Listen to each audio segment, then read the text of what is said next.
شہر رمضان الذی انزل فیہ القرآن. رمضان کے لفظ اور روزے میں کیا جوڑ ہے؟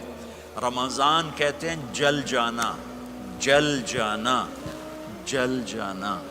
تو اس کو روزے کے ساتھ کیا مناسبت ہے کہ جب کوئی مرد عورت روزہ رکھتا ہے یا رکھتی ہے تو پچھلے 330 دن کے گناہ، آج روزہ رکھا، بھٹی تیار ہو گئی، گناہ ڈال کے جلاؤ، دوسرے دن اور گناہ جلاؤ، تیسرے دن اور گناہ، چوتھے دن اور، 30ویں دن سارے گناہوں کو اللہ تعالیٰ جلا کے راکھ کر کے ایمان والے مرد عورت کو پاک کر کے صاف کر کے آخری رات کہتا ہے جاؤ بخشے بخشائے چلے جاؤ.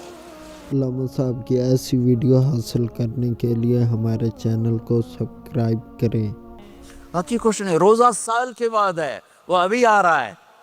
میرے نبی پہ 9 رمضان آئے، 9 میرے نبی پر 9 رمضان آئے.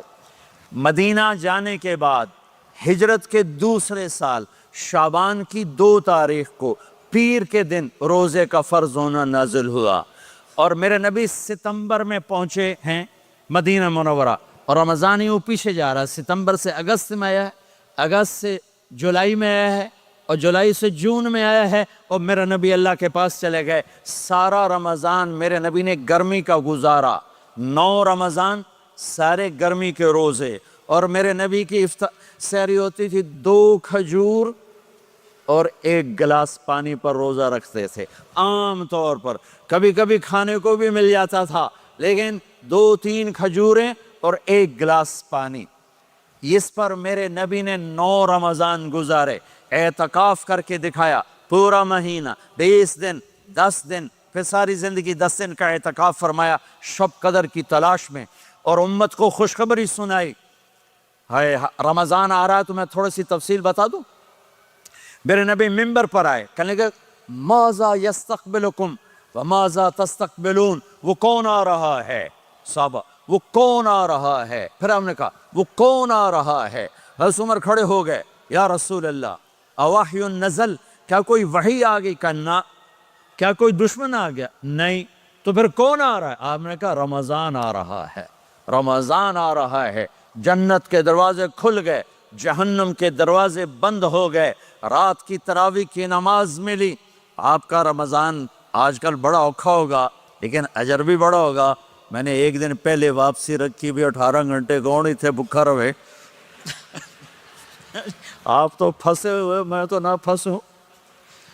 تو اس کا اجر بھی اس کے مطابق ہوگا، اجر بھی اس کے مطابق ہوگا. تو میرے نبی کا سارا رمضان گرمیوں میں گزرا ہے، گرمیوں میں گزرا ہے. اور آپ نے 3 دن تراویح کی نماز پڑھائی. پہلے کسی امت پہ تراویح نہیں آئی، ہماری امت اس امت پہ تراویح کی نماز آئی. پہلی امت کا روزہ مشکل، تو ہمیں ایک آسانی ملی. قیس بن سرمہ، پہلی امت کا روزہ 24 گھنٹے، 24 گھنٹے، 24 گھنٹے. جب ہمارے اوپر رمضان آیا 24 گھنٹے. پہلا روزہ، دوسرا روزہ. قیس بن سرمہ ایک صحابی ہیں، اونٹ چرانے والے. اگلا روزہ کیسے شروع ہوتا تھا؟ سورج ڈوبنے کے بعد آنکھ لگ گئی، روزہ شروع ہو گیا، روزہ شروع ہو گیا. جب تک جاگ رہے ہو کھاتے رہو، آنکھ لگی روزہ شروع ہو گیا. یہ گھر آئے، کہنے لگے بیوی سے کوئی افطاری ہے؟ کہنے لگے ویلے بیٹھے ہیں، کیسے کوئی نہیں. پھر کہنے لگے تو اتنا تھک کے آیا ہے تو چلو میں تیرے لیے کچھ انتظام کر کے لاتی ہوں. اب یہ تھکے ہوئے آئے تھے، یہ لیٹے اور آنکھ لگ گئی، سورج ڈوب گیا. بیگم کو آنے میں دیر ہو گئی. جب وہ آئی دیکھا تو سوئے ہوئے.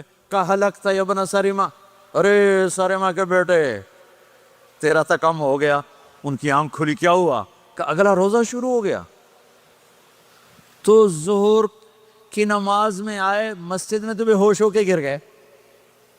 تو اللہ کے نبی نے پوچھا اس کو کیا ہوا؟ کہ یا رسول اللہ یہ سحری کے بغیر روزہ شروع کر دیا. تو میرے نبی کا دل ایک دم مٹھی میں آیا. تو میرے اللہ نے قرآن اتارا، چل میرے حبیب آپ کو رنجیدہ نہیں دیکھ سکتا، آپ کی امت کو اجازت ہے